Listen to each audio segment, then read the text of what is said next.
Hello student, today we learn about the moment of inertia 5 section. तो moment of inertia 5 sections कैसे निकालना है, बड़ा इंपॉर्टेंट क्वेश्चन है। जनरली ये बोर्ड और यूनिवर्सिटीज़ में पूछा जाता है, ठीक है। तो ये 10 मार्क्स क्वेश्चन है, इसको अच्छे तरीके से करना है सबने, ठीक है। तो सबसे पहले we go to the figure. तो ये एक हमने आई सेक्शन ले लिया है। तो आई सेक्शन में हमने ये, आपको ये मालूम होना चाहिए, इसको ये जो ऊपर वाली टर्म है इसको अपर फ्लैंज बोलते हैं, अपर फ्लैंज, ठीक है सर, ये याद हो गया। तो वो ना कई बार ऐसे आई सेक्शन का डायग्राम नहीं देंगे, वो कह देंगे अपर फ्लैंज है 6x2। तो आपको मालूम लग गया ये साइज़ है, देखो ये 6 है और ये 2 है। उसके बाद बोल देंगे लोअर फ्लैंज, ये लोअर फ्लैंज है। तो जो लोअर फ्लैंज है उसका भी ऐसी साइज़ दे देंगे आपको। तो लोअर फ्लैंज को भी आप ऐसे लिख लेंगे, दैट इज़ 6x2 दिया होगा क्वेश्चन में। ये जो बीच में जो चीज़ है बड़ी सी, ये जो लाइन है, जिसको कहते हैं हम वेब। तो जो वेब का साइज़ दे देंगे वो दे देंगे 2x6। तो ये आपने ध्यान रखना है भाई, अपर फ्लैंज, लोअर फ्लैंज, और वेब का साइज़ अलग अलग भी हो सकता है। ये 6x2 की जगह 6x4 भी हो सकता था, यानी ये 2 की जगह ये वाली लेंथ 4 भी हो सकती थी। मतलब जो मेरा फिगर है मैंने ऐसे लिए हैं, आपको ये समझ में आ गया। तो ये हमें पता लग गया 6-2 सेंटीमीटर सारे वेब का। अब हमने इसका निकालना, तो सबसे पहले हम क्या करेंगे, हम खींचेंगे इनकी दो लाइन, जिसको हम कहते हैं रेफरेंस एक्सिस। तो रेफरेंस एक्सिस खींचनी बहुत ज़रूरी है, उसके बगैर फिगर को अच्छी तरीके से हम नहीं समझ सकते। देखो ये लेफ़्ट साइड से एक रेफरेंस एक्सिस की थी, ये वाई एक्सिस हो गई, और ये हॉरिजॉन्टल से एक एक्सिस की थी। ये हमारी जो दो हैं ये हमारी रेफरेंस एक्सिस हैं। चलो सर, बड़ा मज़ा आया, समझ में आया। ये एक्स एक्सिस है और ये वाई एक्सिस है। चलो अब हमने क्या करना है, अब इसके सेक्शन बना लेने हैं, ठीक है। हमने एक सेक्शन का नाम रख देना 1, एक का रख देना 2, एक का रख देना 3। तो सबसे पहले जैसे मैंने इस सेक्शन का नाम रखा 1, ठीक है, गोला डाल लेना है कि थोड़ा सा समझ में आ जाए कि ये सेक्शन का नाम रखा है। फिर मैंने नाम रखा 2, ये सेक्शन का नाम रखा सर ने 2। अब थर्ड सेक्शन का सर ने नाम रखा 3। तो अलग अलग सेक्शन के अलग अलग नाम है, तो इसका सेक्शन का नाम रख लिया 3। सो समझ में आ गया। अब सबके सेंट्रॉइड मार्क कर लेने। देखो इसका सेंट्रॉइड बिल्कुल सेंटर में होगा, इसका सेंट्रॉइड भी बिल्कुल सेंटर में होगा, इसका सेंट्रॉइड भी बिल्कुल सेंटर में होगा। अब ये जो एक फिगर है ना, ये सिमेट्रिक है। सर समझ में नहीं आया। देखो कई बार फिगर सिर्फ एक एक्सिस पे सिमेट्रिक होता है, लेकिन सर ने कैलकुलेशन कम करने के लिए दोनों साइड सिमेट्रिक ले लिया। सपोज मैं माना, अगर मैं इस चीज़ को यहाँ से बिल्कुल सेंटर से यूँ करके काट दूँ, देखो अगर मैं इस आई को काटूँ तो आपको इस तरफ और इस तरफ सेम सेम नज़र आ रहा होगा, है ना, आधा आधा। इसको कहते हैं मिरर इमेज। ये कौन सी एक्सिस है सर? ये वाई एक्सिस है। अगर वाई एक्सिस पे सिमेट्रिक है ना, ऐसे सीधा काट सकते हैं, तो जो एक्स का जो सेंटर ऑफ मास आता है वो बिल्कुल ईजिली आ जाता है। एक्स की मैक्सिमम लेंथ, एक्स की मैक्सिमम लेंथ कितनी है सर? एक्स की मैक्सिमम लेंथ ये है 6। नीचे से देख लो, जो ऊपर से देख लो 6 है। तो जो एक्स 6 है वो हम लिख सकते हैं एक्स 6/2 दैट इज़ 3, यानी सेंटर मास ऑफ एक्स कितना आ जाएगा? 3 आ जाएगा। चलो सर समझ में आ गया। क्या सर इसको वाई एक्सिस से भी काट सकते हैं? तो मैं इसको एक बार अब कर देता हूँ, हमें पता लग गया। तो मैं इसको वाई एक्सिस से काट के दिखाता हूँ आपको। देखो वाई एक्सिस से क्या आपको सिमेट्रिक नज़र आता? अगर मैं इसको यहाँ से काटूँ, अरे सर ये भी बिल्कुल सेम ही है। देखो हर डायग्राम ऐसा नहीं होता भी ऊपर नीचे से सेम हो, इसमें ऊपर नीचे, देखो ये भी ऊपर और ये नीचे। अब ये कौन सी एक्सिस है सर? ये एक्स एक्सिस है। अब एक्स एक्सिस है तो वाई डायरेक्ट निकलेगा। तो वाई की मैक्सिमम लेंथ कितनी है सर? वाई की मैक्सिमम लेंथ तो सर पूरी है, यहाँ से लेके यहाँ तक, ये वाई की मैक्सिमम लेंथ है। तो ये वाला डिस्टेंस यहाँ पर सेंटर ऑफ मास लाई करेगा, वो सर वाई की, यानी 2 + 6 + 2, यानी ये आ गया हमारा 10। तो 10 का हाफ किया तो ये कितना आ गया? 5 आ गया। तो वाई सेंटर मास 5, यानी यहाँ से लेके यहाँ तक डिस्टेंस 5 है। यानी देखो एक ये लाइन थी और एक ये लाइन थी, सेंटर ऑफ मास यहाँ कट कर रहा है क्योंकि ये सिमेट्रिक बॉडी है।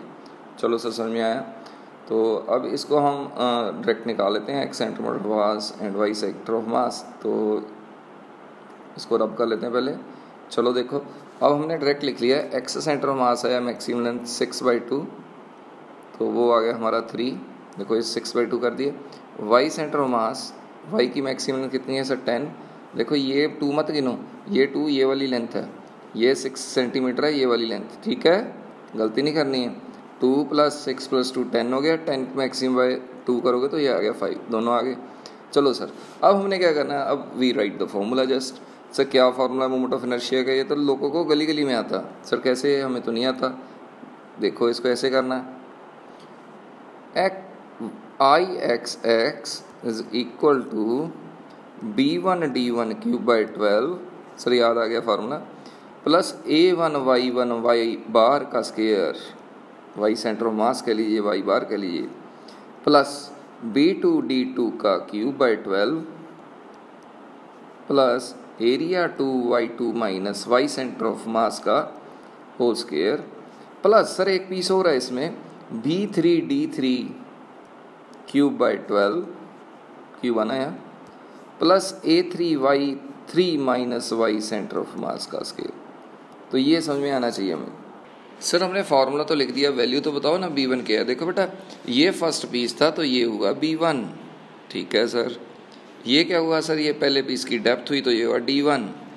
दूसरे पीस की सर ब्रेड्थ कितनी है? सर ये हुआ ब्रेड्थ हुई 2 सेंटीमीटर और डेप्थ कितनी हुई सर? 6 सेंटीमीटर। देखो ये जो चीज़ होती है जिसको डेप्थ कहते हैं और ये जो चीज़ होती है जिसको ब्रेड्थ कहते हैं, और लास्ट में जो ब्रेड्थ है वो है 6b3, क्योंकि ये थर्ड पीस था देखो, और ये हमारा आ गया d3, डेप्थ आ गई ना, ये गहराई है जो आपको लिखा डेप्थ ये। तो मेरे को b3 d3 b1 d1 b2 सब पता लग गया।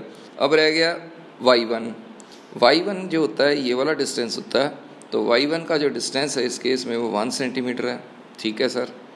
दूसरे का y2 देखो सेंटर मास यहाँ पर है, y2 ये डिस्टेंस होगा सर। ये कितना हुआ बेटा? ये 6 का था, ये 3 हो गया और ये नीचे 2 हो गया, यानी ये टोटल हो गया y2 हो गया 5।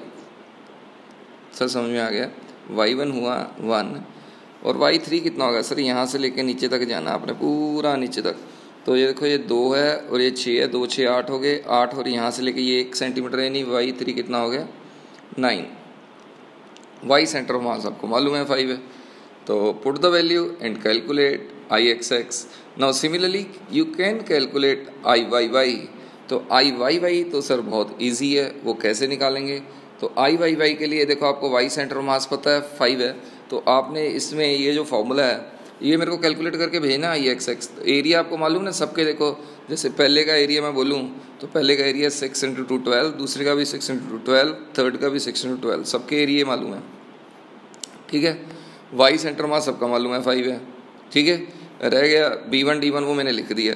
अब एक चीज़ रह गई आपने निकालना है, दैट इज़ IYY। तो सर IYY का फॉर्मूला बता दीजिए ना, बस हम अपने आप निकाल लेंगे। ये कौन सा सर ने निकाला है? हाँ सर, उसमें क्या फ़र्क है इससे? IYY में आपने BD की जगह DB डालना है, d1 b1 cube by 12, sir समझ में आ रहा है। प्लस देखो जब यहाँ पर x था तो यहाँ पर y आया था, अब यहाँ पर y है तो अब यहाँ पर x आएगा। अब लिखेंगे a1 x1 minus x centre of mass का whole square, plus similarly d2 b2 plus d3 b3 सब डालोगे। तो इसमें क्या कहानी है? देखो जैसे पहले का अगर मैं बोलूँ सेंटर ऑफ मास, जैसे इसको मैं रब करता हूँ, जो पहले का जो सेंटर ऑफ मास है सर वो तो बड़ा इजी है। पहले का सेंटर मास तो सर ये हो गया 6 का हाफ, क्योंकि ये 6 का हाफ 3 हो गया। इसका भी सर ये भी देखो 3 हो गया, ये भी 3 हो गया, यानी सारे ही 3 हैं, सारे ही 3 हैं। x1 x2 x3 सारे 3 हैं, इवन कि x सेंटर मास भी 3 आया था, यानी x1 minus x centre mass इधर भी 0, दूसरी टर्म में भी 0, तीसरी, यानी दूसरी टर्म में सिर्फ ये रह जाएगा d2 b2 क्यूब बाई 12, और जो थर्ड टर्म रहेगी वो d3 b3 क्यूब बाई 12, क्योंकि सबका वो सेम है। मतलब x1 x2 x3 और x सेंटर मास सेम है, तो वो टर्म लिखने की ज़रूरत नहीं है। तो आप इसको ऐसे कैलकुलेट कर सकते हैं। तो देखो ऐसे है बच्चे, मज़ा तब आता है टीचर को क्वेश्चन करने का जब टीचर करे और स्टूडेंट उसको अच्छी तरह देखे और उसका जवाब दे। तो आपने मुझको आज आंसर लिख के भेजना है, what is the answer of IXX and what is the answer of IYY। Calculator चलाना बड़ा अच्छी तरीके से आना चाहिए। देखो बच्चों को कैलकुलेटर चलाना नहीं आएगा तो पेपर में क्वेश्चन कैसे कर लोगे? ठीक है, okay, thank you, bye bye.